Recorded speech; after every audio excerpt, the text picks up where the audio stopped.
Third time they were going to put him in. He's supposed to get his Medal of Honor. And it's funny because in college I knew Greek because the New Testament was written in Greek. I had to learn Greek, And I'm walking by the team house, and there's an outline of a horseshoe up there, which in Greek is Omega. And Bob Howard sent me. He said, "What are you looking at?" And I says, the Omega up here. I said, "Was there a project here called Omega?" And he says, "I need to paint that building." That's all he said. But Bob was his wife taught Sunday school in Alabama in a little tiny Baptist church, and he's just a great man, And we talked, and he says, "Well, I think I've got the guy for you."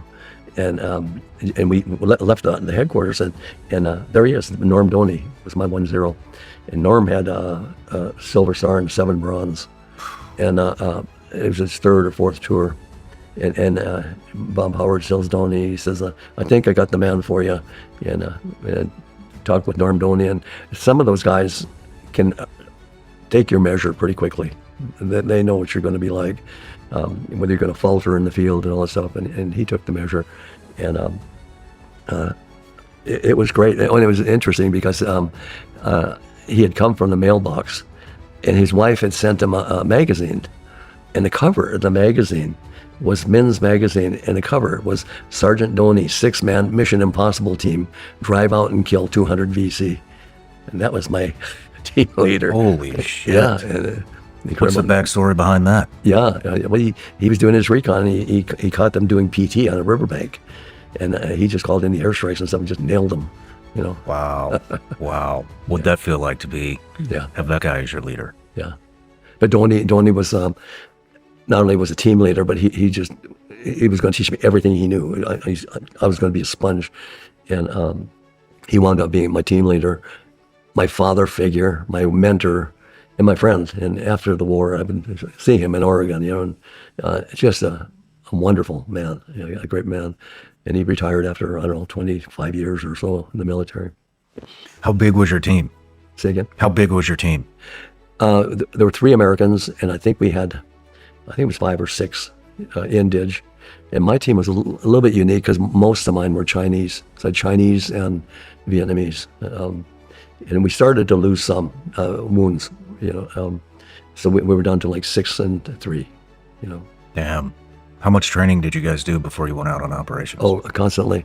Of course, you'd be prepared well enough that they could grab you and say, "We need you to go in right now," and they would be confident. But when you get a mission, the first thing is the talk. The headquarters would find Doney or me if I was leading it, and they say, "This is your warning order, and you've got a mission, and the briefing will be tomorrow at 2:00.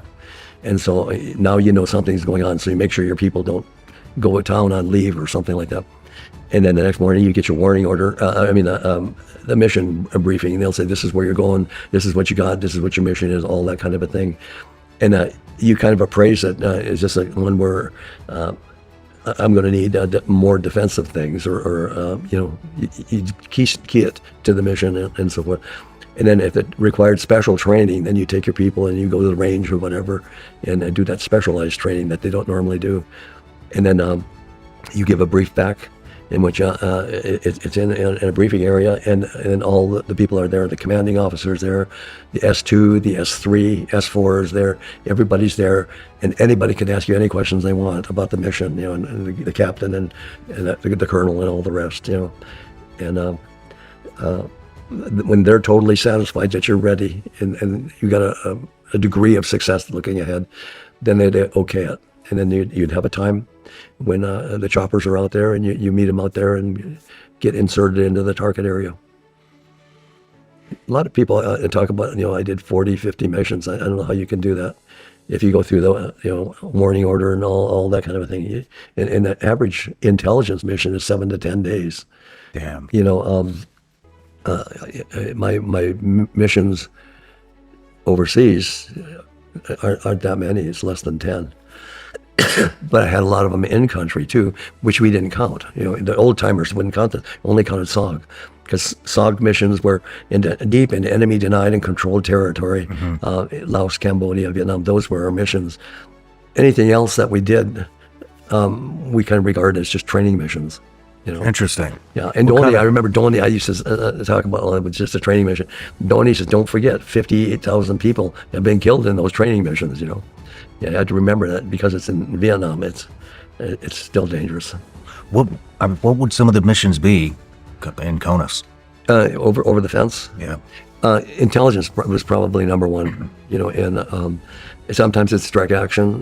My team in particular was specialized to be a prisoner of war snatch. That's what we did. And usually you would want to have a couple extra people because you have the snatch, the attack element. And then you have somebody behind you with a radio in case something goes south. And then you got the two wings, security.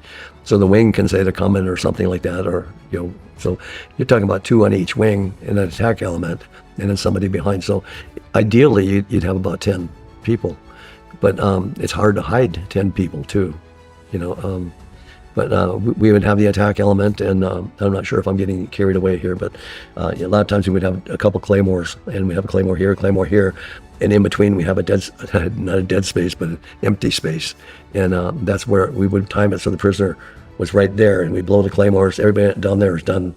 Then we